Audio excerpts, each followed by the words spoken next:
Halo semuanya, bismillah, assalamualaikum. Selamat datang kembali di Fakta Sejarah. Sebuah kisah dari Mas Rama Atmaja, Ngintil Pesugihan Bakso Pocong.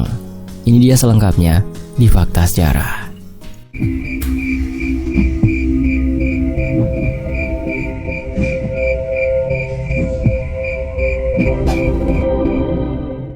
Masih ada rindu tersirat dalam benaknya. Gadis ayu yang bernama Rani kini menatap kosong ke arah meja dan kursi yang ada di sudut ruangan, mengingatkan ia dengan gadis yang bernama Siti, teman yang dikenal di tempat kerja, yang menjalin hubungan akrab layaknya saudara. Sudah 3 bulan terakhir, Siti tak lagi bekerja, dan sewaktu bertanya pada Pak Budi ataupun istrinya Bu Budi, jawaban keduanya sama, kalau Siti berhenti kerja karena alasannya mau menikah. Bodohnya, ia tak pernah bertanya soal alamat rumah Siti sebelum kepergiannya. Coba bertanya ke kedua bosnya pun, jawaban keduanya sama, kalau mereka tak tahu tempat tinggalnya. Yuk pulang, atau mau menginap di sini, atau tambah shift kerja biar cepat kaya, gurau Eca membuyarkan lamunan Rani. Tanpa menjawab, ia pun berbalik dan mulai berjalan mengikuti Eca dari belakang. Sama seperti Siti, kenal dengan Eca juga di tempat kerja. Entahlah apa alasan dari si bos yang mencari karyawan dari perantauan, dan umumnya cari gadis pedesaan seperti mereka. Bakso kudu balik Pak Budi amat terkenal, baik kalangan menengah, atas maupun kalangan bawah. Tekstur bakso dan kuah yang disajikan sangat menggoda selera, membuat siapapun yang menikmati bakal ketagihan di kemudian hari. Apa sih yang membuat bakso Pak Budi begitu enak? Karyawannya sendiri tak tahu. Karena jika sampai di warung makan bakso miliknya, semua bahan sudah siap. Untuk Pak Budi sendiri, hanya stay dari jam 8 pagi sampai jam 8 malam. Lalu untuk malamnya hanya karyawannya saja yang bekerja. Dan tentu saja ada salah seorang yang dipercaya untuk mengatur semuanya. Pak Budi menyewa 2 rumah kecil yang lokasinya tak jauh dari tempatnya berjualan. Tempat untuk lelaki dan perempuan dipisah. Dan masing-masing rumah hanya berisi 2 kamar, yang masing-masing kamarnya dihuni oleh 3 orang. Atau bisa dibilang 6 orang karena saling bergiliran antara shift siang dan malam, tergantung shift kerja dari masing-masing karyawan. Sedangkan rumah Pak Budi agak jauh, sekiranya 15 menit perjalanan dengan mengendarai mobil. Bu Budi sangat baik dengan para karyawan. Sesekali ia mampir dan melihat hasil kerja mereka. Lantas, akan ada anak emas yang dinilai dari hasil kerjanya. Tapi itu yang mereka tahu. Padahal sebenarnya Bu Budi mencari tumbal perawan untuk pesugihan pocong yang ia dan suaminya lakukan.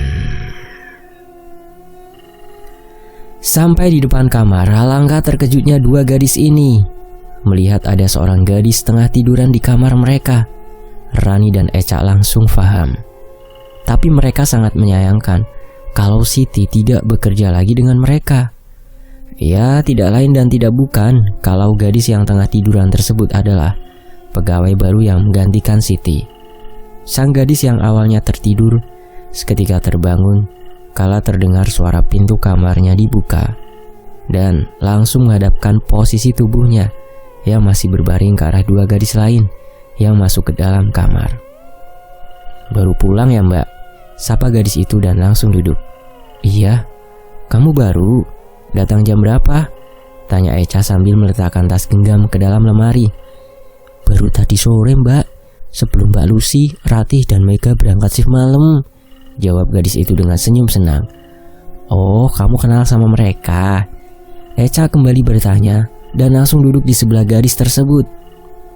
"Gak juga Mbak, baru kenalan tadi pas aku baru datang," jawabnya lagi. "Kenalin, Arum.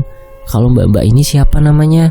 lanjut gadis berusia 15 tahun itu, yang jelas usianya lebih muda dari Rani dan Eca. "Namaku Eca.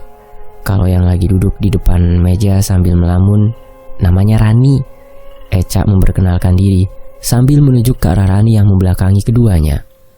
Bukannya Rani kurang suka dengan Arum yang menggantikan posisi Siti. Hanya saja saat ini, ia merasa kalau alasan Siti yang mendadak berhenti kerja karena alasan mau menikah. Setahunya, Siti tidak pernah menyinggung masalah nikah. Dan anehnya juga, mengapa tidak lanjut kerja? Padahal sudah jadi anak emas dari kedua bosnya. Pikiran penuh tanda tanya berkecamuk di dalam benaknya, sampai tak memperhatikan kedua gadis yang tengah asyik mengobrol di atas ranjang yang berada tepat di belakangnya. Namun tiba-tiba ia tersentak kala mendengar suara balik, kudu balik, yang artinya dalam bahasa Indonesia pulang, harus pulang. Rani langsung memutar tubuhnya. Kamu bisa bahasa Jawa sejak kapan? Eca bingung dengan pertanyaan Rani. Maksudnya? Ya tadi sih kamu bilang balik-balik, apa maksudnya? Lagi, Rani kembali bertanya namun dengan nada agak tinggi. Siapa yang ngomong? Orang kita lagi ngobrol sendiri. Wah, kayaknya dia nggak beres sama otakmu, ketus Eca. Rani pun diam. Dan tak mungkin juga kalau Arum yang menyuruhnya pulang. Tapi begitu jelas di telinganya kalau yang menyuruhnya pulang adalah seorang perempuan. Rani memandang ke arah Arum, dan Arum balik memandang dengan tatapan bingung. Merasa tak mendapatkan jawaban, Rani hanya bisa menghela nafas dan kembali membalikkan tubuhnya ke depan, memandang tembok dengan cat yang mengelupas. Ikut mbak, yuk. Aku kenalin sama penghuni kamar belakang yang satu shift dengan kita, ajak Eca. Dijawab anggukan oleh Arum, dan keduanya pergi meninggalkan kamar. Tapi sebelum Arum keluar dari kamar, ia sempat melirik ke arah Rani. Mbak Ran, kami tinggal dulu ya. Oh iya, maaf ya dek, kalau sifat mbak kayak gini. Mbak lagi banyak pikiran, jawab Rani. Pikiran terus, makanya cepet cari pacar. Saut Eca dari luar kamar. Ah rese kamu, geram Rani, tapi tidak marah. Begitupun dengan Eca yang nyolot sebelumnya. Sudah terbiasa bagi Eca dan Rani seperti ini. Kalau orang yang kurang mengenal keduanya mungkin mengira kalau mereka sedang cekcok, padahal hanya candaan semata, dan setelahnya tersenyum maupun tertawa. Tadi apa ya maksudnya nyuruh pulang? Eca gak mungkin. Anak baru itu lebih gak mungkin. Apa suara itu dari kamar sebelah? Pikir Rani, lalu langsung bangkit dari duduknya dan membanting tubuh di atas ranjang. Baru sebentar ditinggal, Eca dan Arum kembali, lalu menjelaskan mengapa keduanya cepat-cepat kembali lagi ke kamarnya. Karena anak-anak dari kamar sebelah belum pulang, dan keduanya hanya mendapatkan kamar yang kosong tanpa penghuni. Kemungkinan mereka mampir dulu untuk jajan sebelum kembali ke rumah. Tentu saja Rani kaget dengan penjelasan mereka berdua. Bukan kaget karena kebiasaan ketiga gadis yang menempati kamar belakang, tapi kaget karena tak menemukan jawaban dari suara yang menyuruhnya pulang. Kalau bukan mereka, lantas itu suara siapa? Malam lamun, udah sana tidur daripada nanti kesambet. Tahu rasa, bentak Eca yang sekarang juga tiduran di sebelah kanan Rani. Sedangkan Arum tidur di sebelah kiri dan Rani tidur di tengah. Nih yang namanya kesambet, geram Rani yang langsung menarik bibir atas dan bawah Eca. Aduh apaan sih, nanti bibirku jadi monyong, ucap Eca setelah memukul tangan Rani yang memegang bibirnya. Syukurin. Rani tertawa. Nih syukurin nih. Eca langsung menggelitik kedua pinggang Rani. Lepas. Rani memukul-mukul tangan Eca yang sedang menggelitikinya, tapi bukannya dilepas, malah tambah kuat, membuat Rani tertawa sampai keluar air mata. Arum hanya bisa senyum melihat tingkah kedua teman barunya ini. Tapi siapa sangka dalam senyumnya ada kegeraman saat ekor matanya melihat sosok terbungkus kain putih lusuh tengah berdiri di antara pintu kamar, menyeringai, memperlihatkan gigi-gigi hitam dengan noda darah yang masih menggenggam di dalam mulutnya. Arum, gadis kurus dengan rambut panjang sepinggang, bukanlah gadis seperti pada umumnya. Ia dilahirkan dan dibesarkan di perkampungan yang menjunjung tinggi nilai agama, dan ia pun mampu melihat makhluk tak kasat mata tanpa adanya rasa takut sedikit pun. Baginya melihat makhluk-makhluk tersebut sama halnya melihat seorang manusia. Akan tetapi, ia bukanlah gadis yang mampu melenyapkan keberadaan dari makhluk-makhluk itu. Arum hanya mampu mengusir keberadaan tersebut dengan melantunkan ayat-ayat suci. Tapi tak sembarangan ayat yang ia lantunkan di hati. Kalau hanya sekedar melantunkan, ya efeknya sama seperti orang tengah membaca atau melafalkan di dalam hati. Nah, sedangkan Arum meyakini kalau apa yang ia lantunkan di hatinya bisa mengusir makhluk tersebut dengan cara berserah diri pada Yang Maha Kuasa. Arum kenal dengan Bu Budi lewat seorang tetangga yang mengenal Bu Budi saat di perantauan dulu, waktu dirinya bekerja di salah satu pabrik. Tetangganya bisa dibilang orang kaya, dan sesekali pula Arum ikut bantu-bantu di rumahnya. Merasa kasihan dengan kondisi ekonomi keluarganya Arum, Bu Qasidah menghubungi Bu Budi dan meminta agar Bu Budi mau menerima Arum sebagai pekerja di tempat Bu Budi. Namun saat itu masih belum butuh tenaga baru untuk tempatnya. Tapi selang beberapa bulan kemudian, Bu Budi menghubungi dirinya dan meminta agar mereka main ke rumah Bu Budi, sekalian bertemu dan mengantarkan Arum untuk diperkenalkan dengan dirinya. "Dek Arum, sini," panggil Bu Qasidah setelah selesai berteleponan dengan Bu Budi yang memiliki nama asli Wangiyi. Arum yang saat itu sedang menyapu halaman rumahnya bergegas mendekat ke arah Ibu Qasidah yang berdiri di depan pintu. "Ada apa ya, Bu?" "Ada kabar baik.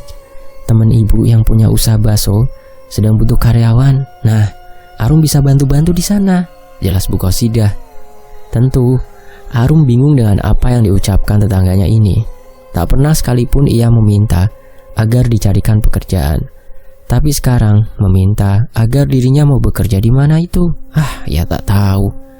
Arum hanyalah gadis belia yang lingkup pergaulannya tak jauh dari tempat tinggalnya. Belum sempat menjawab, Bu Qasidah langsung menggandeng tangan Arum menuju halaman dan langsung keluar dari gerbang depan. Lanjut berjalan menuju ke rumah gubuk berdindingkan anyaman bambu yang letaknya bersebelahan dan tak lain adalah rumah dari kediaman Arum. Pak Jarban adalah ayah dari Arum, sedangkan Ibu Suripah adalah istri dari Pak Jarban yang merupakan ibu dari Arum. Keduanya tampak bingung saat melihat tetangganya menggandeng sang putri sulung. Saat itu Pak Jarban tengah duduk di kursi kayu yang dia bikin sendiri yang letaknya di depan rumah. Sedangkan Bu Suripah tengah mengambil buah rambutan di depan rumah dengan sebuah galah. Dari dalam rumah gubuk itu, keluar seorang bocah lelaki berusia 5 tahunan. Dia berdiri di antara pintu sambil menguap dan sesekali mengucek kedua mata dan terkadang menggaruk bagian pantatnya yang gatal. Bocah itu tak lain adalah adik dari Arum yang bernama Heru. Heru mengeluarkan tangan dari celana pendeknya sesudah menggaruk pantat beberapa kali. Lantas mendekati sang ayah yang memandang lurus ke depan. Heru langsung mencimit beberapa gorengan yang berada di piring di depan sang bapak, memilih salah satu gorengan yang agak dingin, lantas mengangkat gorengan tersebut ke mulut bapaknya. "Nih Pak, maem," ucapnya dengan wajah polos, menyuapi sang bapak dengan sebuah gorengan yang bercampur kuman-kuman. Pantas berwajah garang dengan gigi tajam yang siap menerkam. Anak bapak emang baik," ucap Pak Jarban sambil mengunyah gorengan yang disuapin anak lelakinya sambil mencubit pelan pipi sang anak, lalu menatap ke arah Heru yang berdiri di depannya. Heru hanya bisa tertawa kecil sambil kembali memasukkan tangan kanannya ke celana untuk menggaruk lagi pantatnya yang kembali gatal. Pak Jarban langsung melotot saat melihat anaknya sangat asyik menggaruk bagian pantat, mengangkat dan kembali memilih gorengan yang agak dingin, lantas kembali menjulurkan gorengan tersebut ke mulut Pak Jarban yang menganga lebar. "Nih Pak, lagi." Tidak menjawab. Pak Jarban langsung berdiri, berjalan kencang menuju sudut rumah untuk memuntahkan gorengan yang masih dikunyah di dalam mulut atau bahkan yang sudah masuk ke dalam perut. Bocah semprol. Tangan bekas garuk pantat malah nyimit gorengan, geram sang bapak menatap sang anak yang menatap balik sambil tersenyum seakan tak punya rasa bersalah. Arum dan Bu Qasidah yang melihat dari kejauhan tentu tahu akan hal itu. Keduanya tertawa dengan tingkah konyol antara bapak dan anak, sedangkan Bu Suripah langsung berbalik menatap penuh tanya dengan apa yang terjadi. Namun setelahnya Arum menjelaskan pada sang ibu kala sudah berdiri di sampingnya. Aduh, anak ibu yang paling ganteng, paling pinter. Duh, gorengannya siapa yang mau makan kalau sudah seperti itu? Teriak Bu Suripa dengan sedikit tawa. Kan ada bapak, Bu, sahut Arum. Sang bapak langsung mendelik. Ora sudi. Setelah mengucapkan kalimat itu, Pak Jarban langsung masuk ke dalam rumah, menuju kamar mandi untuk mencuci mulut dan menyikat bersih giginya. Melihat keharmonisan keluarga kecil itu, Bu Qasidah merasa nyaman. Bagaimana tidak? Ia yang keseharian seorang diri karena ditinggal mati sang suami dan tanpa anak, kadang hanya menemukan kehampaan di dalam hidupnya. Rumah bagus tempat tinggalnya, bisa dibilang merupakan salah satu dari beberapa rumah mewah yang ada di kampung tersebut. Bu Qasidah juga pernah mengalami masa-masa sulit seperti keluarganya Arum, tapi ia bisa bangkit karena sang suami merupakan seorang pengusaha rumah makan yang berada di ibu kota, yang tentunya semua aset dari hak waris sang suami jatuh padanya. Mengapa Bu Qasidah tidak mempekerjakan Arum di tempatnya? Alasannya satu, hiruk pikuk ibu kota dan beberapa sisi gelap di dalamnya yang membuat Bu Qasidah tak tega jika Arum bekerja di sana dan terjerumus dalam pergaulan bebas para kaula muda. Sedangkan untuk tempat Bu Budi masih satu kota dengan tempat tinggalnya sekarang, yang tentunya tak perlu khawatir karena jaraknya pun bisa ditempuh dalam 3 jam saja dari kampung tersebut. Kalau Arum tidak betah pun, ia pasti berani pulang seorang diri karena lebih aman daripada pulang pergi dari kampung ke ibu kota. Bu Qasidah jarang ada di rumah, 3 bulan pergi dan 1 bulan di rumah. Kala rumahnya kosong, ia menitipkan rumahnya pada Pak Jarban dan Bu Suripa. Walau dititipin rumah, mereka tak mau tinggal di rumah tersebut dan hanya mematikan dan menyalakan lampu saja jika waktunya tiba, atau bahkan membersihkan rumah maupun halamannya.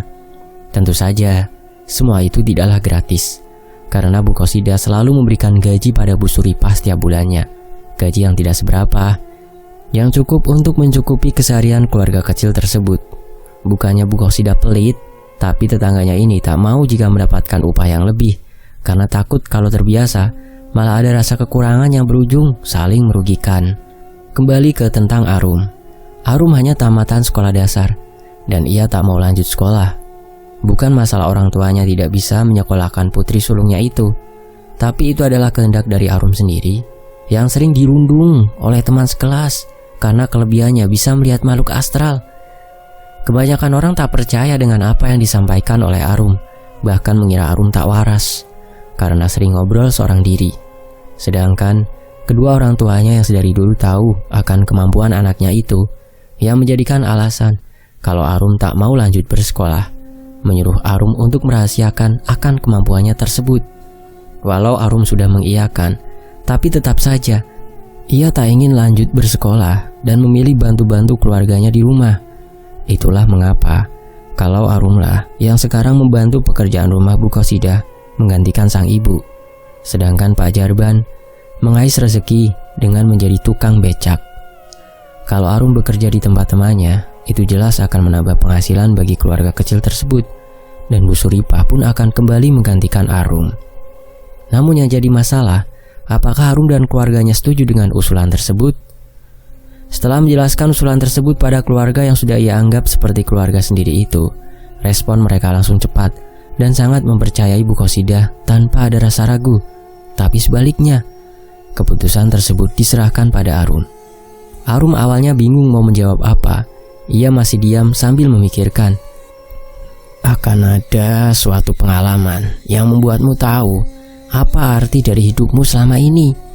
Ucapan sang bapak yang secara tidak langsung mengarah pada kemampuan indigonya Arum, yang seakan di tempat barunya ini, kemampuan itu akan berguna. Tentu saja masih ada rasa enggan di hatinya.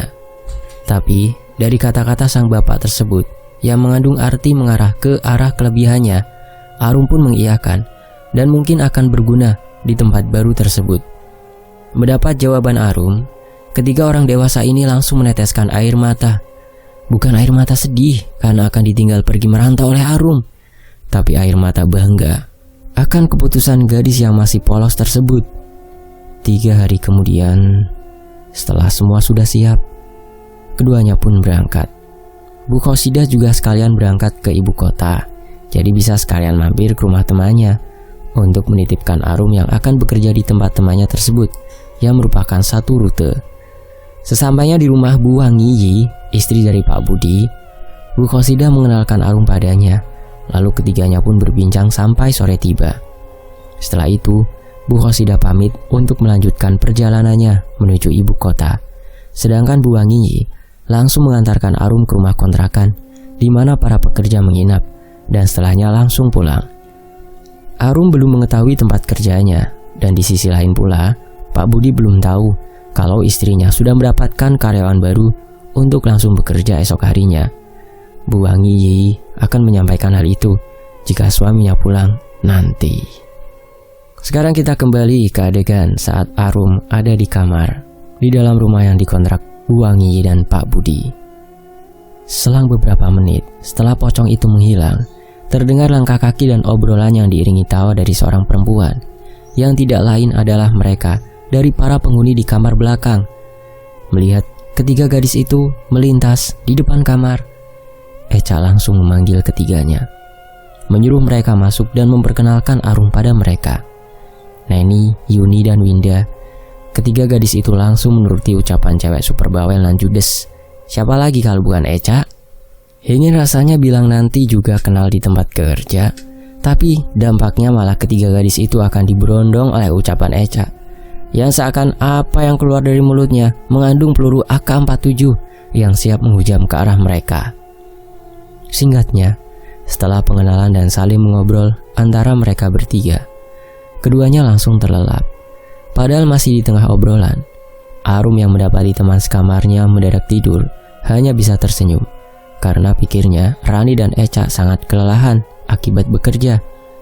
Mbak Rani, kalau saja Mbak mau menerimanya, pasti Mbak Rani bisa melihat keberadaan yang tak terlihat oleh mata, sama seperti aku yang sekarang ini, Mbak, gumam Arum sambil tersenyum ke arah gadis berkebaya coklat yang sedang mengelus-elus kepala Rani yang tengah tertidur.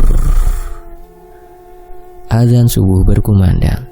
Terdengar dari musola terdengar yang sangat lantang, karena waktu sepagi itu belum banyak aktivitas dari orang-orang. Rani terbangun seraya mengucek kedua matanya. Ia duduk sambil merentangkan kedua tangannya ke udara. Rani menyipitkan kedua matanya kala melihat kain putih berdiri di samping ranjang tidurnya. Rupanya itu gadis baru yang tengah melakukan ibadah.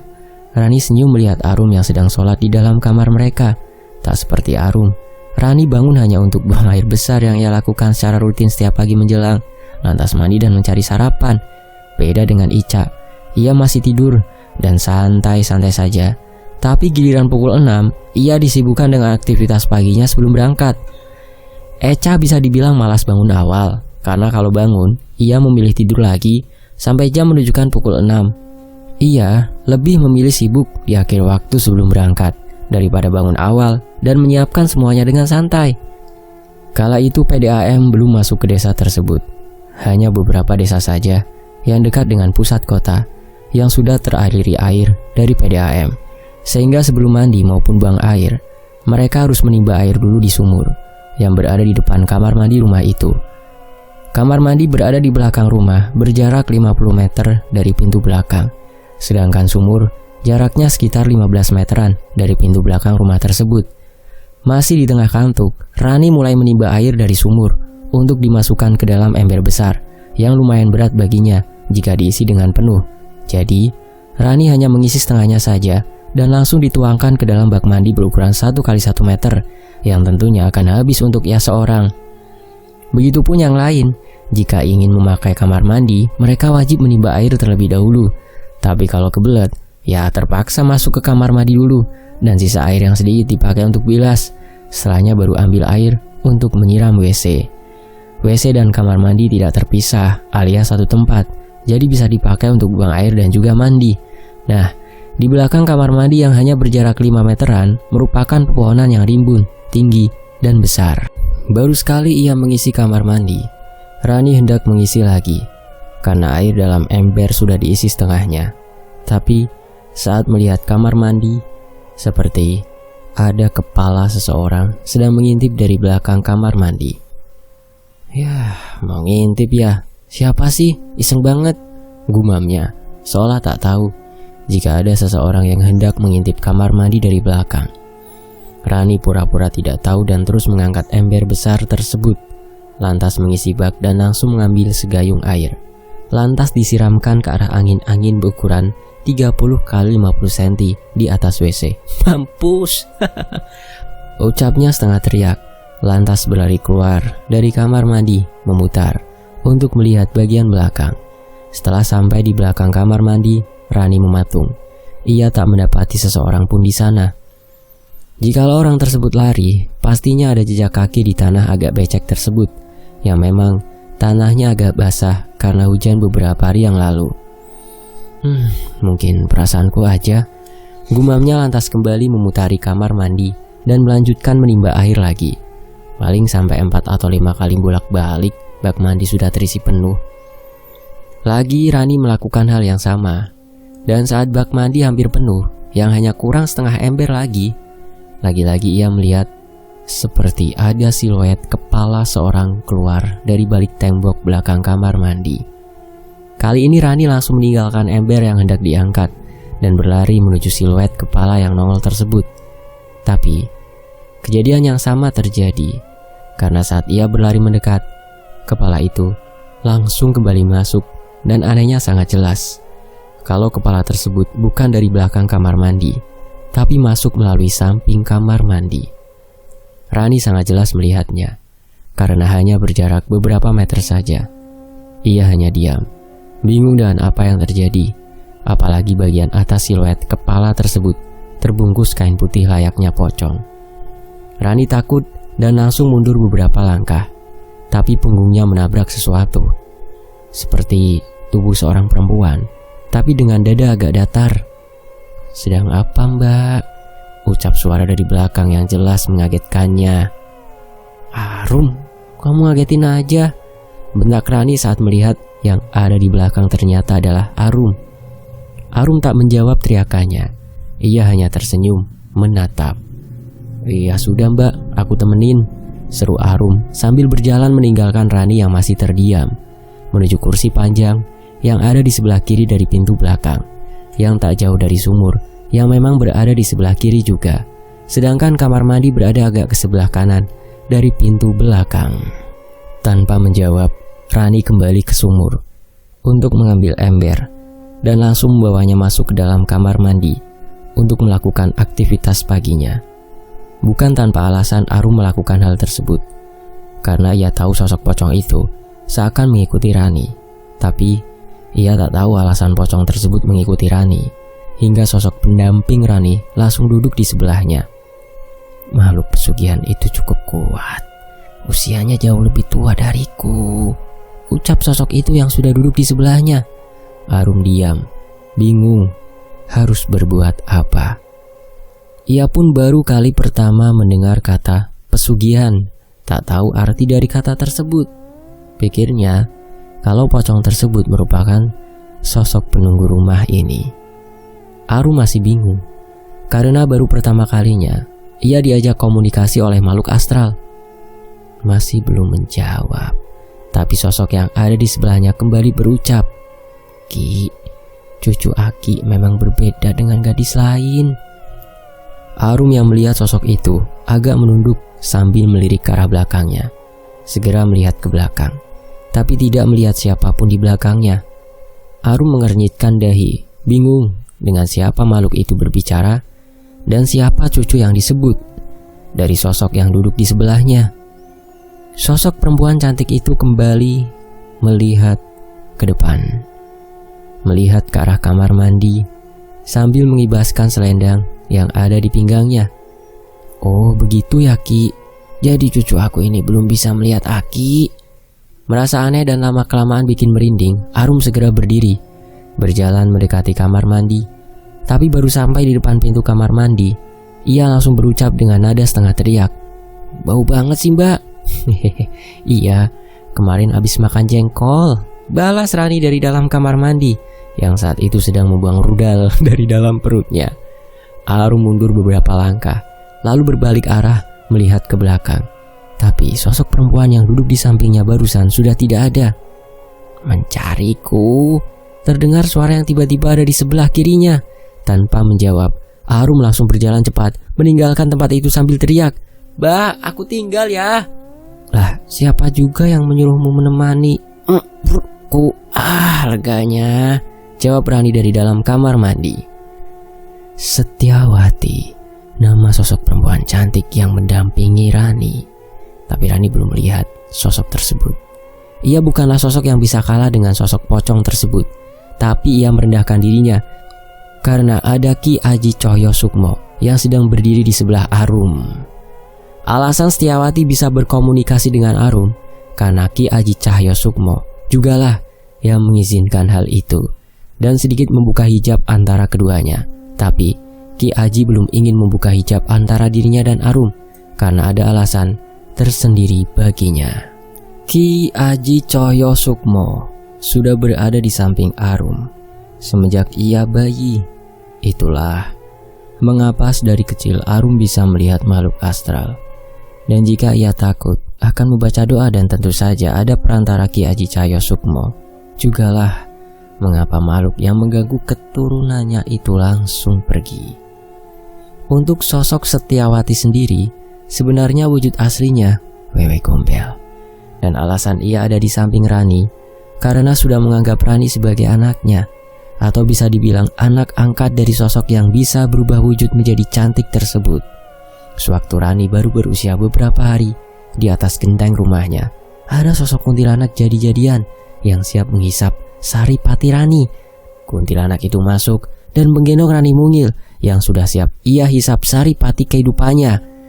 Setiawati yang saat itu sedang bertengger di atas pohon kersen atau karsem tak suka jika ada makhluk lain masuk ke wilayahnya. Apalagi makhluk tersebut merupakan makhluk jadi-jadian yang tentu saja membuatnya geram. Dengan cepat ia melayang dengan sosoknya yang berdada besar tersebut, lantas merebut Rani dari gendongan si kuntilanak dan menyembunyikan Rani di balik salah satu dada besarnya. Sang kuntilanak jadi-jadian langsung takut saat melihat wujud Setiawati saat itu dan ia langsung pergi untuk mencari mangsa lain yang letaknya lebih jauh dari area tersebut. Untuk mengamankan Rani kecil, Setiawati langsung kembali ke tempatnya, ke atas pohon kersen yang jaraknya hanya 50 meter dari rumahnya Rani. Pohon kersen itu berada di halaman belakang rumah tetangga depannya yang menghadap jalan raya. Untuk rumah Rani sendiri berada di gang rumahnya menghadap persis ke arah pohon kersen yang besar dan gelap tersebut, karena belakang rumah sang pemilik pohon kersen tak ada lampunya. Pak Madya, orang tuanya Rani, saat itu sedang melean atau begadang di depan rumah dengan para tetangga. Sedangkan sang ibu yang bernama Kuniati saat itu tengah ke kamar mandi, jadi meninggalkan Rani sendiri di kamarnya. Saat Bu Kuniati kembali, ia histeris, teriak memanggil sang suami yang tengah asyik mengobrol di depan rumah. Mas Madya." Sontak teriakannya tak hanya mengundang Pak Madya, tapi juga para tetangga yang menemani Pak Madya melean di depan rumahnya. 3 orang langsung masuk, menatap bingung ke arah Kuniati yang menangis, sambil menunjuk ke arah kasur. Ketiganya langsung melihat ke arah yang ditunjuk Kuniati. Sontak mereka kaget, karena di dalam kelambu bayi tak ada isinya. Sontak kedua orang lainnya langsung keluar, memberitahukan hal tersebut pada yang lain, sedangkan sang suami mencoba menenangkan sang istri yang setelahnya malah mendadak pingsan. Beberapa jam berlalu, para tetangga dan warga masih terus mencari keberadaan Rani kecil yang masih bayi yang mendadak hilang di malam itu dan tak tahu entah kemana. Mereka menggunakan alat seadanya seperti wajan, panci, dan lain-lain untuk membuat bunyi-bunyian dari barang-barang tersebut sambil meneriakkan nama Rani. "Rani, Rani, Rani!" teriak seorang tetangga. "Kuniati, bagaimana ini bisa terjadi? Bagaimana Rani bisa hilang begitu saja?" tanya Madya, suami Kuniati yang juga ikut dalam pencarian itu. Sementara itu, Kuniati yang sebelumnya pingsan karena khawatir akan kehilangan bayinya, kini sudah sadar dan ikut serta dalam pencarian Rani. Ia terus menangis dan meronta-ronta sambil berteriak, "Rani, kemana Rani? Bagaimana bisa hilang begitu saja?" Di tengah kepanikan para warga, tiba-tiba muncul seorang wanita cantik yang tidak dikenal. Ia menggendong Rani yang masih tertidur lelap dalam pelukannya, sambil menyanyikan lagu pengiring tidur. "Apa yang sedang kau lakukan? Siapa kau?" tanya Madya yang menyadari kehadiran wanita itu. "Jangan khawatir, Rani sudah kembali. Aku hanya ingin membawanya pulang ke rumah," jawab wanita itu sambil tersenyum. Tanpa menunggu jawaban dari Madya dan Kuniati, wanita itu langsung menyerahkan Rani di gendongannya. Rani yang tadinya hilang, kini sudah kembali dalam pelukan orang tuanya. "Rani, kau sudah kembali," teriak Kuniati sambil menangis dan memeluk Rani erat-erat. Para warga yang masih berkumpul di luar rumah mendengar tangisan Rani yang kini sudah kembali dan langsung senang. Mereka berteriak dan bersorak-sorai sambil mengucapkan syukur atas kembalinya Rani. "Siapa wanita itu? Dari mana dia tahu Rani hilang?" tanya Madya pada Kuniati. "Aku tidak tahu, tapi yang pasti dia sangat baik hati dan telah mengembalikan Rani kepada kami," jawab Kuniati sambil masih menangis dan memeluk Rani dengan erat. Sementara itu, wanita cantik itu telah pergi tanpa diketahui kemana. Namun para warga yakin bahwa itu adalah makhluk baik yang telah menolong Rani dan keluarga mereka.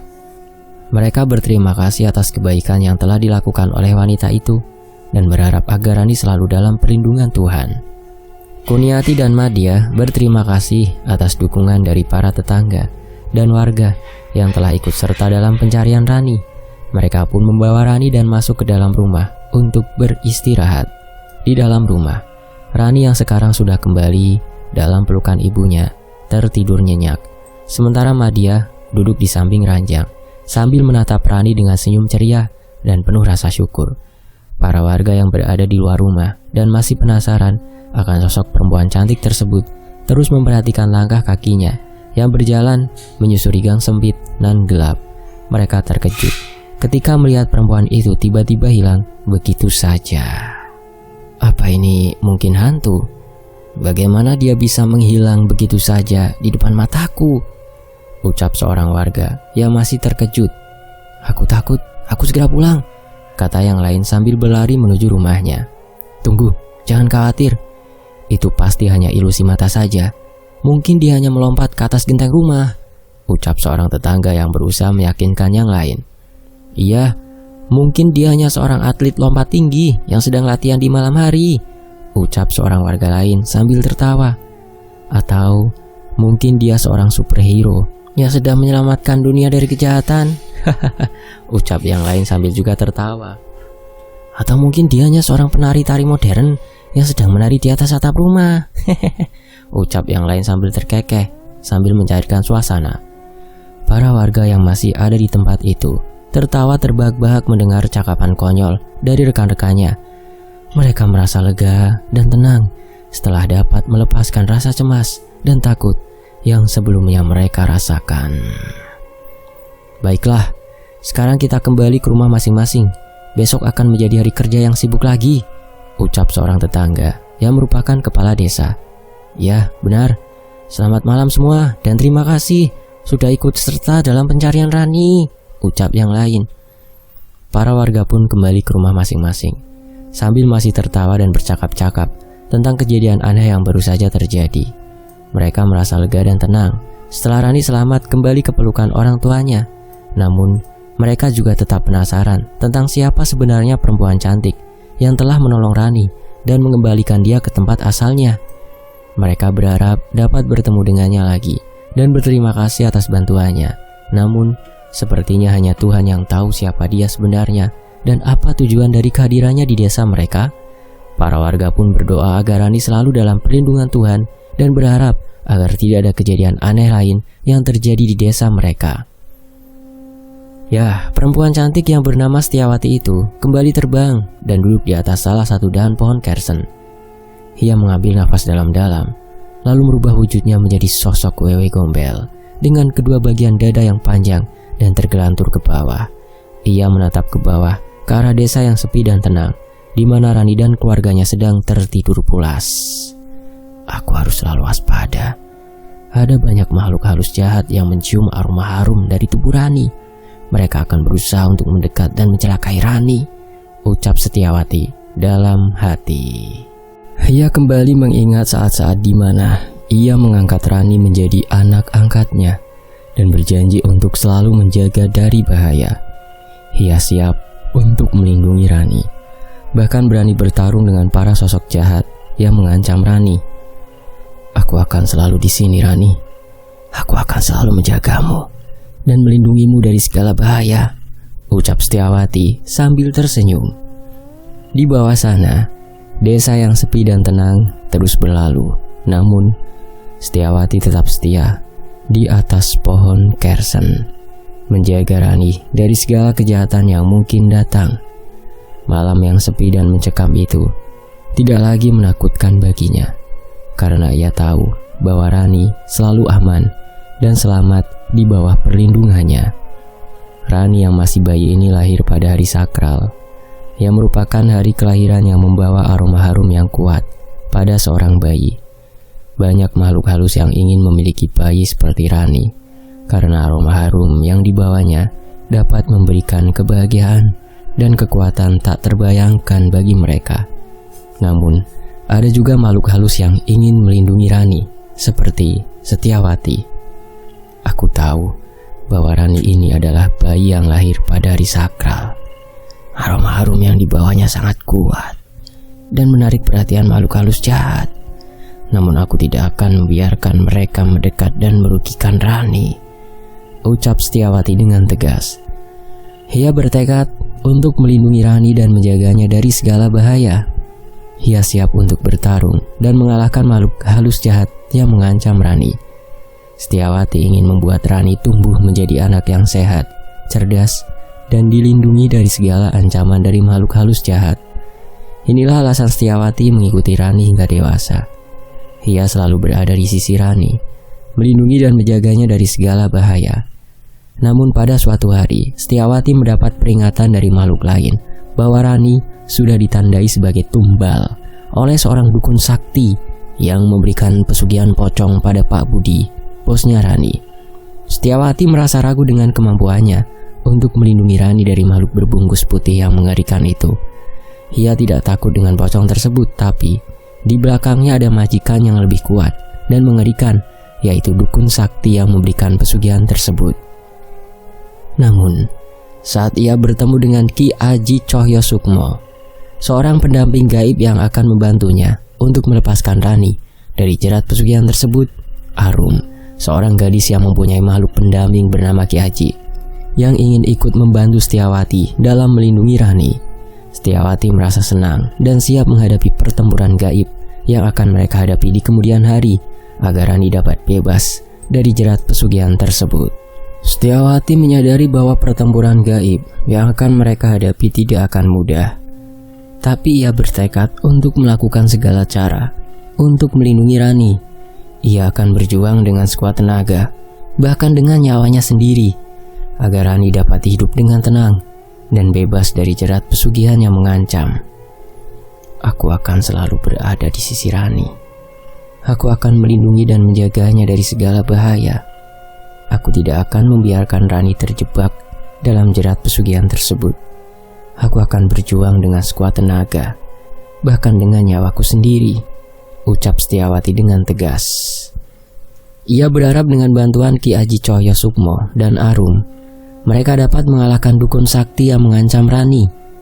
Setiawati juga berharap Rani dapat mengerti dan menerima perlindungannya sebagai bentuk cinta yang tulus dari seorang makhluk halus yang menjadi ibu angkatnya dan pengawal Rani sejak lahir. Rani, Eca, dan Arum bekerja di rumah makan bakso milik Pak Budi. Mereka adalah 3 sahabat dadakan yang sangat akrab dan selalu berusaha membantu satu sama lain dalam menjalankan pekerjaan mereka. Rani adalah seorang yang sangat ambisius dan tidak mau kalah dalam hal apapun. Sementara Eca adalah seorang yang suka berkomentar dan sering bertengkar dengan Rani. Tapi pada kenyataannya mereka sangat dekat. dan menganggap satu sama lain sebagai saudara.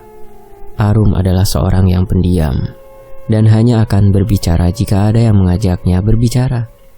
Ia juga merupakan sosok yang memiliki kemampuan untuk melihat makhluk-makhluk yang tidak terlihat oleh orang lain, seperti pendampingnya, Ki Aji Cahya Sukmo, yang selalu menjaganya dari kecil.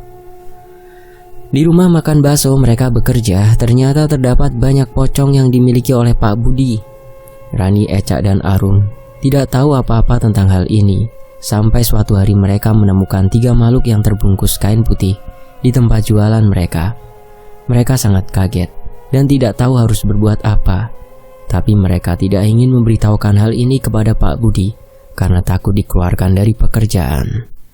Setelah beberapa hari, Rani, Eca, dan Arum mulai merasakan hal-hal aneh yang terjadi di sekitar rumah makan mereka. Mereka mulai merasakan suasana yang sangat menyeramkan dan merasakan ada sesuatu yang mengikuti mereka dari belakang.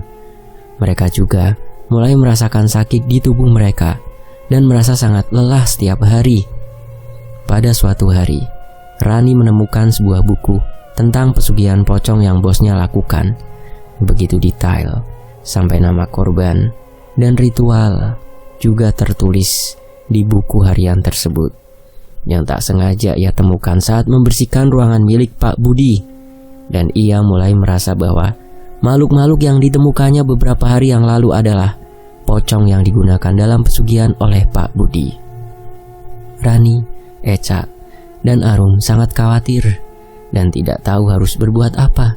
Namun, mereka tidak ingin meninggalkan pekerjaan mereka di rumah makan bakso karena mereka sangat menyukai pekerjaan mereka dan sangat menyukai Pak Budi sebagai atasan mereka. Aku sudah menemukan buku harian berupa catatan pesugihan pocong milik Pak Budi, jelas Rani dengan tatap penuh selidik pada kedua temannya.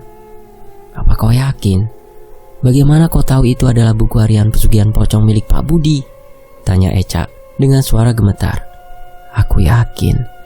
Aku sudah membacanya dan semuanya cocok dengan apa yang kita alami selama ini, jawab Rani dengan nada serius. Arum hanya diam dan menatap kedua temannya dengan raut wajah cemas.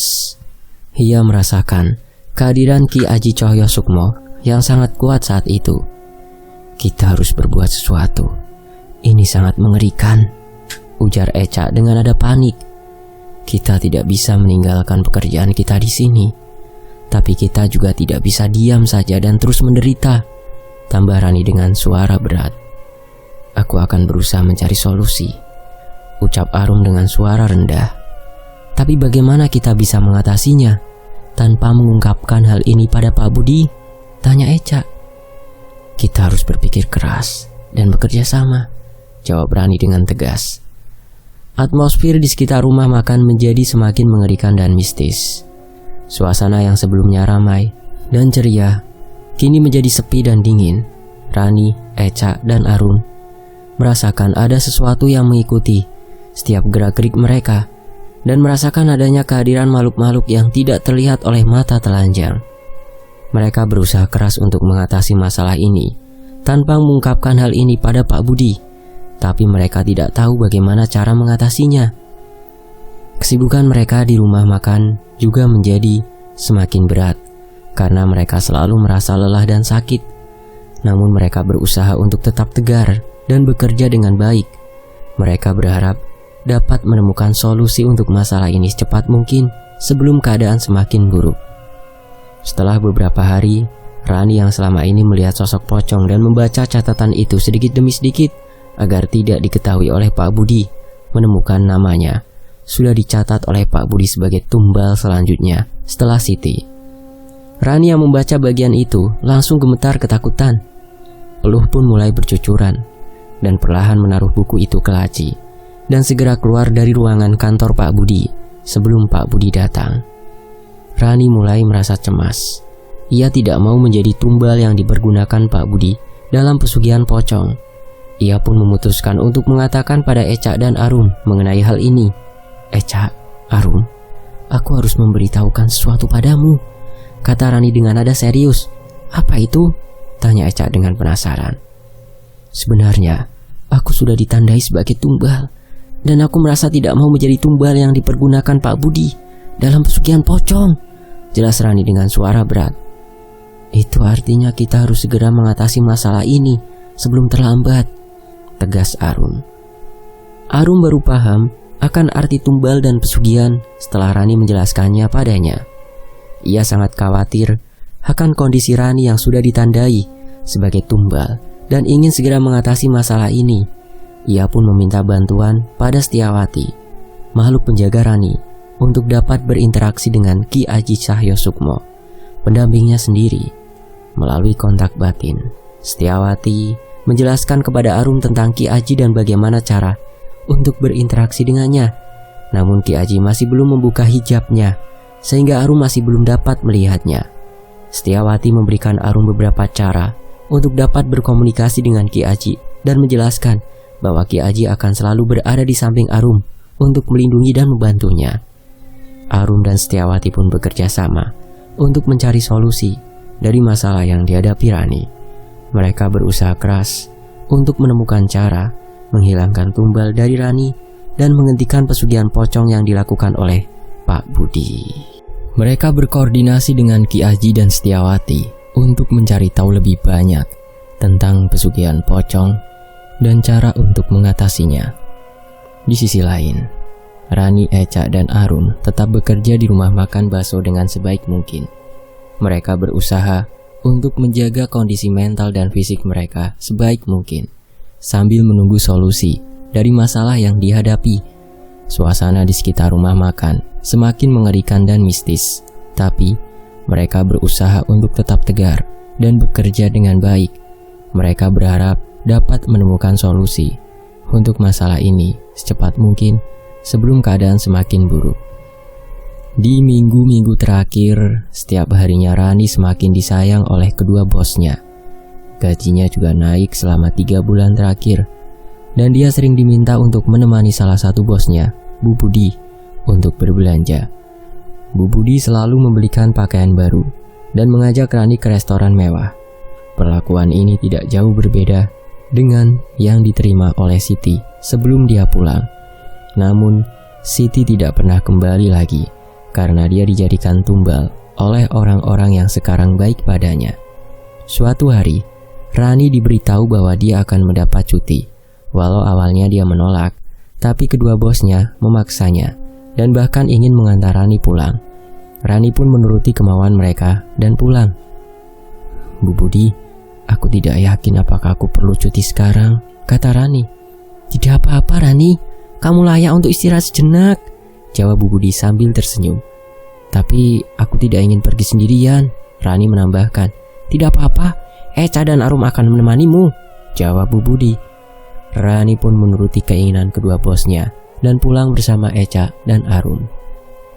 Dia merasa sangat senang karena dia tidak perlu pulang sendirian dan dapat berbagi perjalanan pulang dengan temannya yang baik. Yang Bu Budi tahu kalau Arum dan Eca akan kembali setelah mengantar Arum pulang.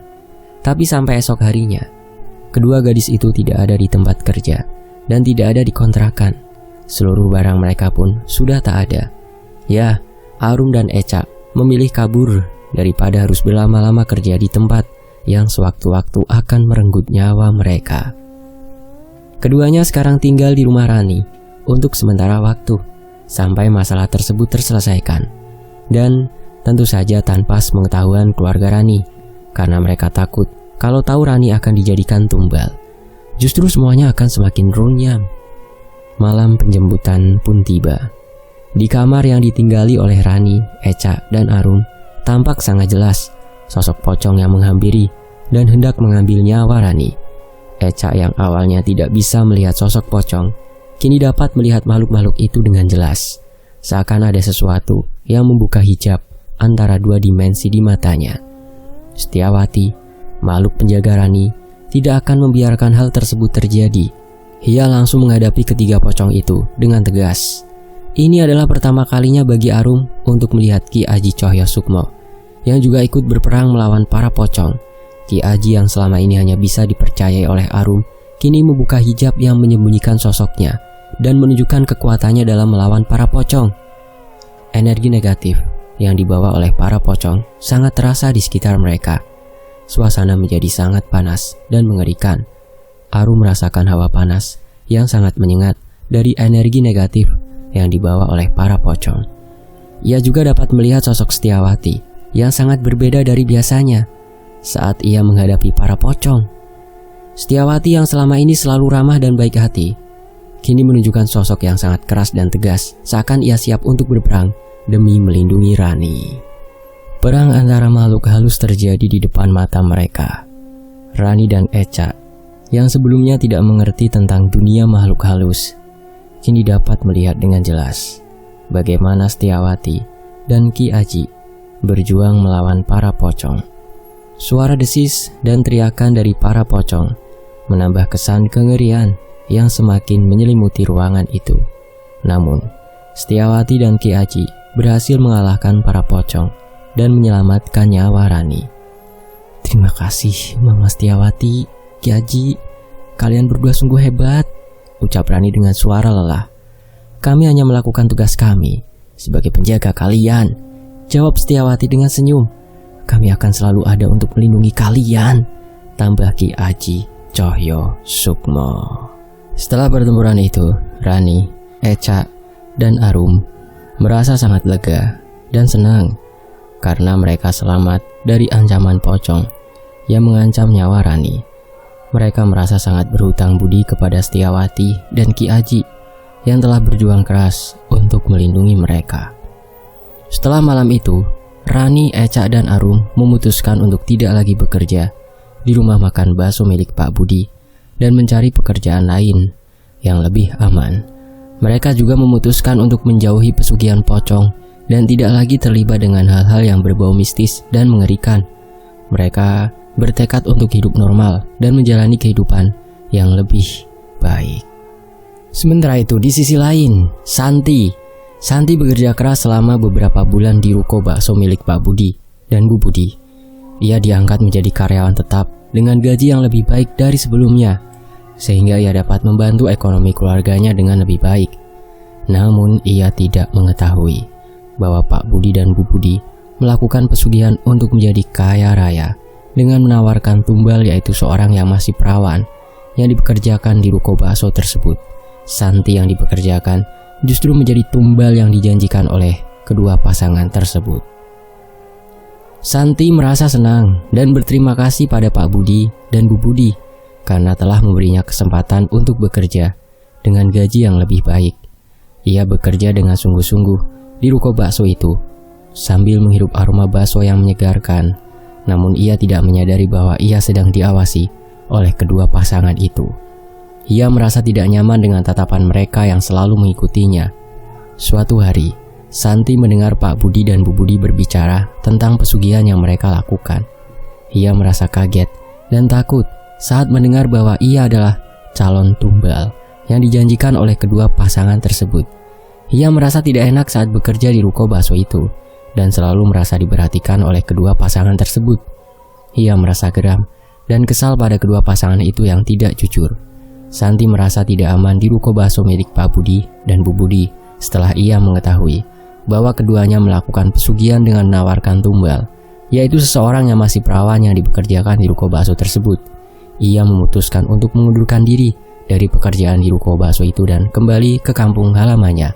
Namun ia tidak dapat menghindar dari ketakutan dan kecemasannya. Santi mulai merasakan hal-hal yang aneh, seperti mendengar suara-suara mengerikan saat ia bekerja malam hari, melihat bayangan-bayangan menyeramkan di sekitar rumah, serta merasa selalu diawasi oleh sesuatu yang tidak diketahui. Ia juga sering merasa sakit-sakitan tanpa sebab yang jelas. Ia merasa seolah-olah ada yang mengawasinya dan mengintai setiap gerak-geriknya. Ia berusaha untuk berbicara dengan keluarganya tentang hal itu, tapi mereka hanya menganggap itu sebagai kelelahan akibat bekerja terlalu keras. Ia merasa tidak aman dan tidak nyaman di rumah, seolah-olah sesuatu masih mengikutinya dan mengawasinya. Ia merasa sedih dan kesepian karena ia tidak dapat berbagi perasaannya dengan siapapun. Ia merasa seolah-olah tidak bisa lari dari hal-hal menakutkan itu dan merasa tidak dapat menghindar dari ketakutan dan kecemasannya. Ia merasa bahwa ia harus segera menemukan cara untuk mengatasi perasaannya dan menghindari hal-hal yang menakutkan itu. Namun, ia merasa tidak tahu harus berbuat apa, merasa kesepian dan tidak dapat menemukan solusi untuk masalahnya. Suatu malam, Santi tidak dapat tidur karena suara-suara mengerikan yang terus mengganggunya. Ia merasa seolah-olah sesuatu sedang mengejar dan mengintainya. Ia merasa panik dan takut. Rasa itu semakin mengikat saat ia berusaha untuk melarikan diri dari kamar tidurnya. Ia berteriak dengan nyaring, "Tolong, tolong, sesuatu sedang mengejarku," sambil berlari keluar rumah dan berlari ke jalan. Ia berlari terus sampai ia tak sanggup lagi. Ia jatuh terduduk di tepi jalan. Ia menangis dan merintih kesakitan. Ia merasakan sesuatu yang menyelimuti tubuhnya dan mencengkram erat, seolah-olah ingin menyeretnya ke dunia lain. Ia merasa seperti ada sesuatu yang mengawasinya dan mengintainya. Ia merasa seolah-olah ia tidak dapat menghindar dari hal-hal menakutkan itu. Tiba-tiba, seseorang memanggil namanya, membuatnya terlonjak kaget.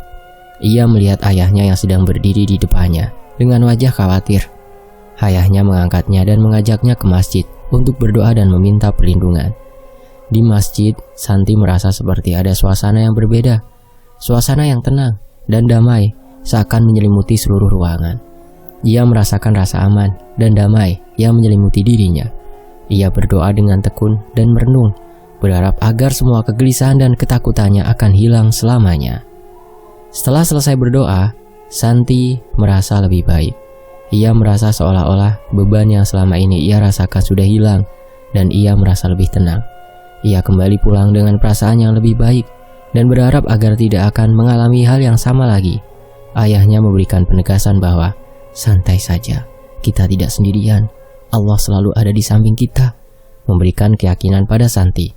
Santi merasa sangat tidak tenang. Ia merasa seolah-olah sesuatu masih mengikutinya dan mengawasinya. Ia tidak bisa tidur dengan nyenyak, sering terbangun dari tidurnya karena mendengar suara-suara mengerikan.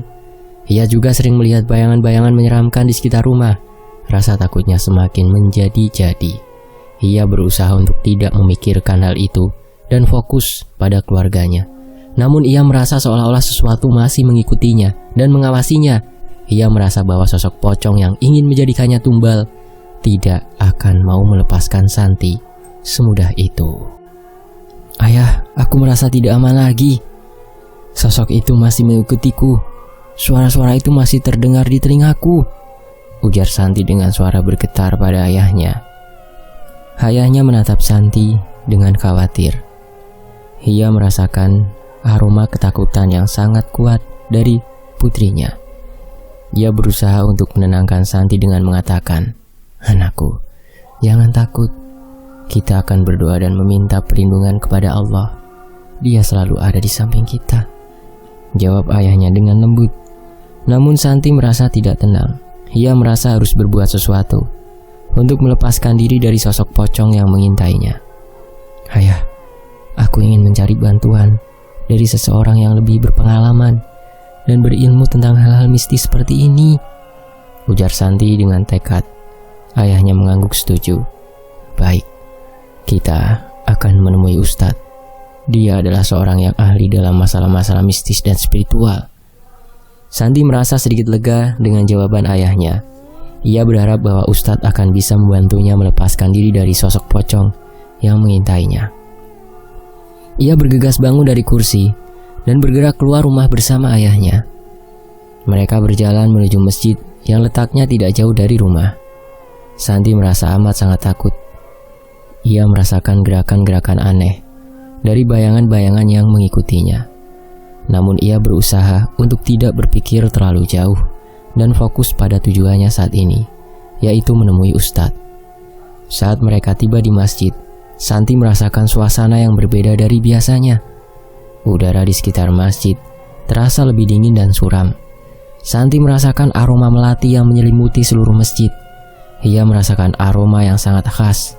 Ia tahu bahwa melati adalah tanaman yang digunakan dalam berdoa dan memohon perlindungan dari Tuhan. Santi dan ayahnya berjalan menuju ruangan Ustadz yang berada di belakang masjid. Ia merasakan gerakan-gerakan aneh dari bayangan-bayangan yang mengikutinya. Namun ia berusaha untuk tidak berpikir terlalu jauh dan fokus pada tujuannya saat ini, yaitu menemui Ustadz. Saat mereka tiba di ruangan Ustadz, Santi merasakan suasana yang sangat damai. Udara di sekitar ruangan terasa lebih hangat dan nyaman. Ustadz yang duduk di depan mereka terlihat sangat tenang dan damai. "Assalamualaikum Ustadz, sebelumnya saya ingin bercerita tentang masalah yang saya alami," ujar Santi dengan suara bergetar. Ustadz menatap Santi dengan lembut dan mengatakan, "Waalaikumsalam. Jangan khawatir anakku, ceritalah apa yang menjadi masalahmu." Santi menceritakan semuanya. Dari perasaannya yang tidak nyaman hingga keinginannya untuk melepaskan diri dari sosok pocong yang mengintainya. Ustadz mendengarkan dengan seksama dan memberikan nasihat yang baik. Ia menyarankan Santi untuk terus berdoa dan memohon perlindungan kepada Tuhan. Ia juga memberikan doa-doa khusus yang dapat digunakan untuk melepaskan diri dari sosok pocong yang mengintainya. Santi dan ayahnya kembali ke rumah dengan perasaan yang sangat lega. Santi merasa bahwa ia telah berhasil melepaskan diri dari sosok pocong yang mengintainya. Ia merasa aman dan nyaman kembali di rumahnya. Namun ia tahu bahwa ia harus terus berdoa dan memohon perlindungan kepada Tuhan agar ia selalu dalam lindungannya. Santi dan kedua orang tuanya berangkat menuju kampung pesantren yang letaknya cukup jauh dari tempat tinggalnya. Santi merasa cemas dan takut. Ia merasa seperti ada sesuatu yang mengikutinya dari belakang. Namun ia berusaha untuk tidak memperdulikan perasaannya itu. Di perjalanan, mereka melewati hutan yang cukup lebat dan gelap. Aroma kayu yang dibakar dari jarak jauh tercium di hidung mereka, serta suara burung-burung yang merdu mengiringi perjalanan mereka. Sampai di kampung pesantren, Santi dan keluarganya langsung menuju ke pondok pesantren yang dikelola oleh Ustadz Ma'ruf. Ustadz Ma'ruf yang tampan dan masih muda itu menyambut mereka dengan ramah. Ia menyuruh mereka untuk duduk di ruang tamu yang cukup luas. Santi merasa sedikit lega setelah bertemu dengan Ustadz tersebut. Ia merasa seolah ada sesuatu yang menenangkannya. Ustadz Ma'ruf mendengarkan dengan seksama permasalahan Santi. Ia menatap Santi dengan pandangan yang dalam dan serius. "Santi, kau harus berdoa dan meminta perlindungan kepada Allah. Kau juga harus meningkatkan imanmu agar kau dapat mengatasi masalah yang kau hadapi saat ini," ujar Ustadz Ma'ruf. Ia juga memberikan beberapa amalan yang dapat dilakukan oleh Santi untuk mengatasi masalah tersebut. Santi merasa sangat gugup saat harus menetap di dalam pondok pesantren beberapa hari. Dia ditemani oleh kedua orang tuanya, tapi dia tahu bahwa sebenarnya dia harus berjuang sendirian untuk melepaskan tanda tumbal yang ada dalam jiwanya. Ustadz Ma'ruf, seorang ustadz yang atletis dan tampan, dengan rambut hitam rapi dikuncir, pandai menyampaikan nasihat dengan bijak dan selalu tersenyum, menjadi orang yang akan membantunya. Santri lainnya juga ikut berdoa dan berusaha untuk membantu Ustadz Ma'ruf. Suasana di dalam pondok pesantren menjadi sangat menegangkan. Aroma wangi dari minyak misik dan zafaron melambai hidung. Suara mengaji dan lantunan ayat-ayat suci terdengar di seluruh penjuru pondok pesantren. Sementara suara tawa cekikikan dari makhluk-makhluk halus yang berusaha untuk mengganggu proses pembersihan energi negatif yang dilakukan Ustadz Ma'ruf dan santri-santri lainnya. Perkelahian antara Ustadz Ma'ruf dengan para makhluk halus tersebut terjadi dengan sangat sengit. Teriakan pilu dan jeritan terdengar di seluruh ruangan. Sementara aroma wangian semakin menyengat. Ustadz Ma'ruf merogoh sukmo keluar dari tubuhnya yang sedang duduk bersila, sedangkan astralnya berkelahi dengan para pocong, bahkan dengan para makhluk lain, dan juga seorang dukun yang kemungkinan adalah pemilik dari para makhluk halus tersebut. Santi merasa sangat takut dan ngeri saat melihat perkelahian itu. Dia merasakan aroma yang sangat mistis dan seram. Dia merasa pilu melihat Ustadz Ma'ruf yang selalu tersenyum itu berjuang dengan sangat keras. Dia merasa sedih karena dia tahu bahwa perjuangan ini akan berat dan tidak mudah.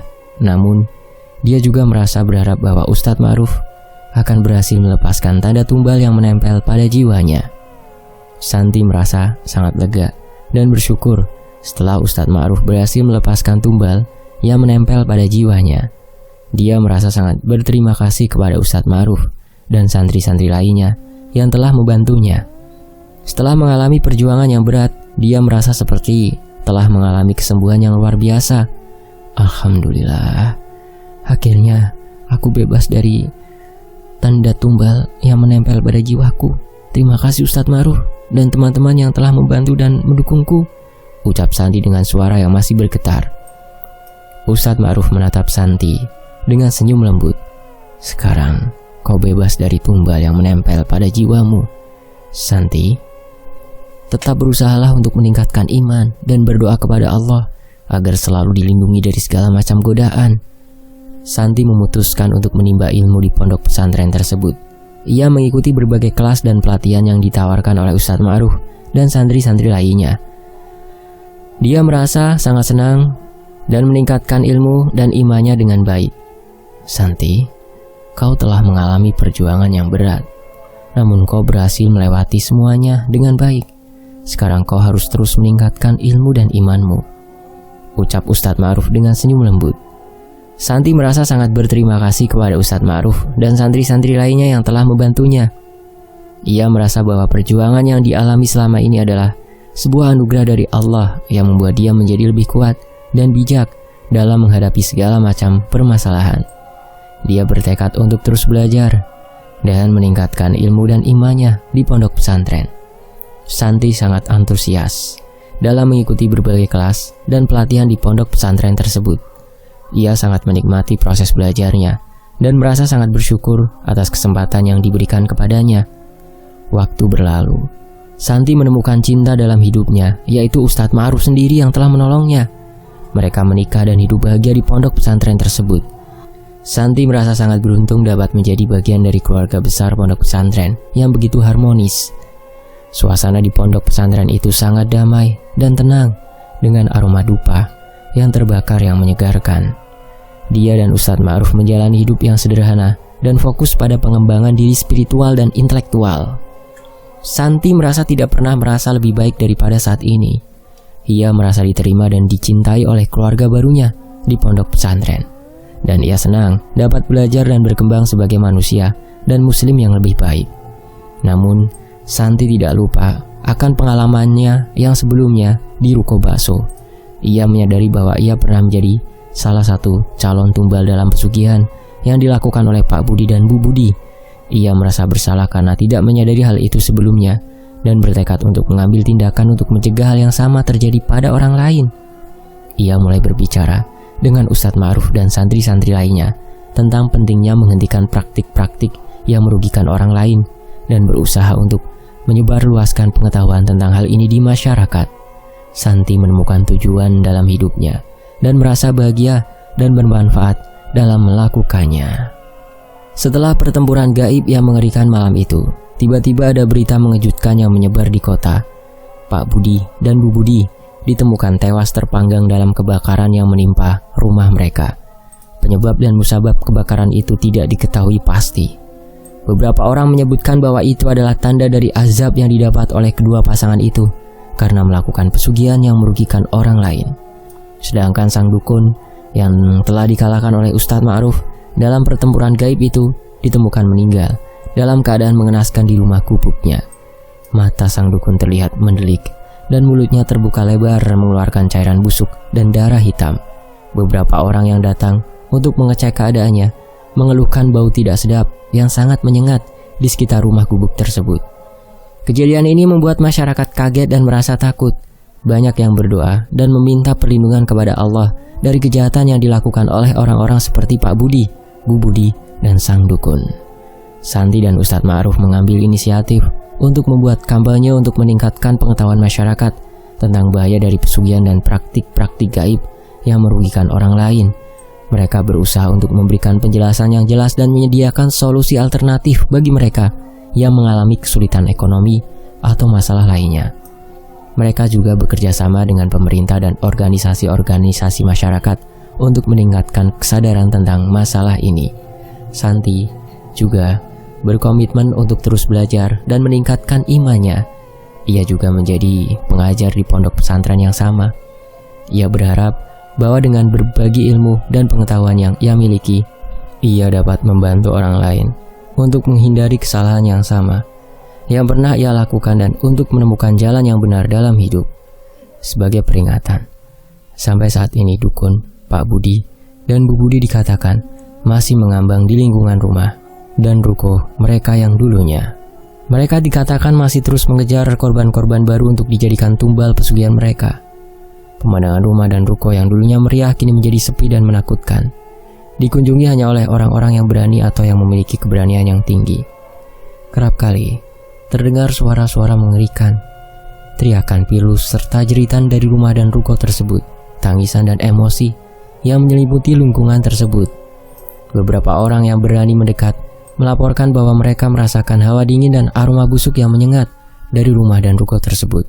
Sampai saat ini, masyarakat setempat masih menghindari rumah dan ruko tersebut dan berdoa agar dapat terhindar dari kutukan yang menimpa Pak Budi dan Bu Budi. Jangan pernah menjual jiwa dan nyawa kita demi kesenangan duniawi. Begitu kata pepatah yang selalu diingatkan oleh Santi dan Ustadz Ma'ruf kepada orang-orang yang mendengarkan cerita mereka. Setelah melewati masa-masa yang menakutkan dan menegangkan, Santi dan Ustadz Ma'ruf akhirnya dapat hidup bahagia. Mereka dikaruniai seorang anak perempuan yang selalu menyemangati hidup mereka. Santi sangat merindukan sang ibu yang meninggal 1 tahun yang lalu. Tapi ia tahu bahwa sang ibu sekarang sudah berada di sisinya yang Maha Esa. Sang bapak juga ikut bergabung dengan mereka di pondok pesantren dan mengajar para santri yang ada di sana. Rumah yang dulunya menjadi tempat kejadian menakutkan itu sudah dijual dan mereka memutuskan untuk tidak mengingat lagi masa lalu yang menyedihkan itu.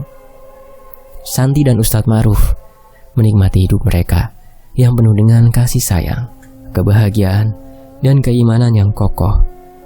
Mereka selalu mengingatkan diri dan orang lain bahwa jangan pernah menjual jiwa dan nyawa demi kesenangan duniawi. Akhir cerita ini ditutup dengan derai air mata kebahagiaannya mengalir dari mata Santi yang merasakan bahagia yang sebenarnya yang tidak dapat dibeli dengan segala kekayaan dunia. Dia bersyukur atas semua pengorbanan yang dilakukan karena pada akhirnya dia dapat mencapai keselamatan jiwa dan kebahagiaan yang sejati. Santi dan Ustadz Ma'ruf mengajarkan pada anak mereka bahwa segala sesuatu yang diperoleh dengan cara yang salah akan menimbulkan malapetaka pada akhirnya. Mereka berjanji untuk selalu menjaga iman dan takwa dan selalu berdoa untuk dilindungi dari godaan dunia dan setan. Cerita ini menyadarkan bahwa kita harus berhati-hati dalam mengambil keputusan dan jangan pernah menjual jiwa dan nyawa demi kesenangan duniawi. Tamat. Fakta Sejarah pamit. Terima kasih Mas Rahmat Nadia. Terima kasih teman-teman yang sudah menyimak kisah ini di sini. Wassalamualaikum warahmatullahi wabarakatuh. Alhamdulillah.